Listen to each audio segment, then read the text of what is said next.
Ukraine ने तारीखी attack कर दिया है रशिया के ऊपर, और ये दुनिया का सबसे बड़ा हमला कहा जा रहा है कि पहले भी इस तरह का एक हमला हुआ था और उसके बाद जो रिजल्ट्स आए थे वो भी आपको बताता हूं। और अब ये जो रिसेंट यूक्रेन की जानिब से रशिया के ऊपर अटैक किया है भाई, इस क्या बहुत ज्यादा नुकसान हुआ रशिया को, नाकाबिल तलाफी नुकसान पहुंचा है रशिया को। और रशिया की ये वहमो गुमान में भी नहीं था कि यूक्रेन इस तरह का अटैक कर सकता है हमारे ऊपर। इवन के सीज फायर की बातें हो रही थी, और ये 4 से 4.5 साल हो गए हैं इस जंग को लगे हुए, और रशिया ने भी यूक्रेन को बहुत नुकसान पहुंचाया है और यूक्रेन भी बाज नहीं आया। अब देखिए यूक्रेन एक छोटी सी कंट्री है और उसके बाद इसके पास कोई हाई लेवल के वेपन्स नहीं है, जेट्स नहीं है। अब रशिया के पास जिस तरह के जेट्स हैं वो लड़ाके जेट्स हैं, और इनके जहाज भी इस तरह से हैं कि पहले कुछ दिन पहले जो है वो यूक्रेन की जानब से ड्रोन्स के थ्रू प्यूटन जो कि अपने एक लड़ाका जेट में जा रहे थे, जहाज में जा रहे थे, और उसके बाद उनके ऊपर अटैक किया जाता है यूक्रेन की जानब से ड्रोन्स के थ्रू के प्यूटन को मारने का इनका प्लान था। और उसके बाद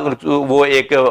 लड़ाका जहाज था और जो उसके अंदर पायलट्स वगैरह बैठे हुए थे, उन्होंने जो है वो उन ड्रोन्स को मार गिराया, और फिर इस तरह से प्यूटन की जो है वो जान बच गई थी। इसके बाद यूक्रेन ने इसका एतराफ भी किया था कि हाँ, हमने अपने मुल्क के डिफेंस के लिए प्यूटन के ऊपर हमला किया है। अब जो अटैक किया है यूक्रेन के ऊपर, इसको पर्ल हार्बर का नाम दिया जा रहा है। पर्ल हार्बर मींस के जैसे कि आपको पता है, आपने सुना है, और जापान ने अटैक किया था अमेरिका के ऊपर कि जब इनिशियल लेवल के ऊपर जंगें वगैरह लड़ी जा रही थी जापान की जानिब से, जापान जो है वो किसी के भी काबू में नहीं आ रहा था, किसी के भी हत्थे नहीं आ रहा था। और हर कंट्री को उसका ये मिशन था कि मैंने सारी की सारी दुनिया को कैप्चर करना है, मैंने सारी की सारी दुनिया को जो है वो अपने कंट्रोल, अपने अंडर लेकर आना है, कि मैंने बादशाहत करनी है सारी की सारी दुनिया के ऊपर। और ये लोग बहुत ज़हीन थे। और फिर एक दिन जो है वो जापान की जानिब से अमेरिका के ऊपर, उसके पर्ल हार्बर के ऊपर अटैक कर दिया जाता है कि अमेरिका भी इस जंग में कूद गया था, और फिर ये जापान और अमेरिका एक दूसरे के फ्रंट के ऊपर आ गए थे। और जैसे ही जापान ने जब उनके पर्ल हार्बर के ऊपर अटैक किया अमेरिका के, तो उसके बाद अमेरिका ने अपना न्यूक्लियर प्रोग्राम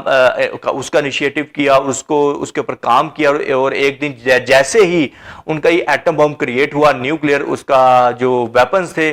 अमेरिका के कंप्लीट हुए, और उसके अगले दिन ही जैसे ही वो उसका उन्होंने तजर्बा करने के बाद जो है वो जापान के ऊपर अटैक कर दिया गया।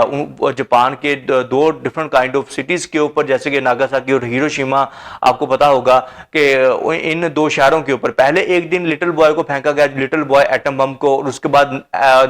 ऐसे ही नेक्स्ट डे में एक दिन जो है वो जापान के एक शहर के ऊपर लिटिल बॉय एटम बम गिराया जाता है, और साथ ही नेक्स्ट डे में एक और लिटिल बॉय जो है वो दूसरे शहर के ऊपर जापान के गिरा दिया जाता है। और फिर जापान अपने घुटने टेकता है। इवन के जापान किसी के भी काबू में नहीं आ रहा था, इतनी हाई लेवल के ऊपर ये लड़ रहा था सारी की सारी दुनिया से।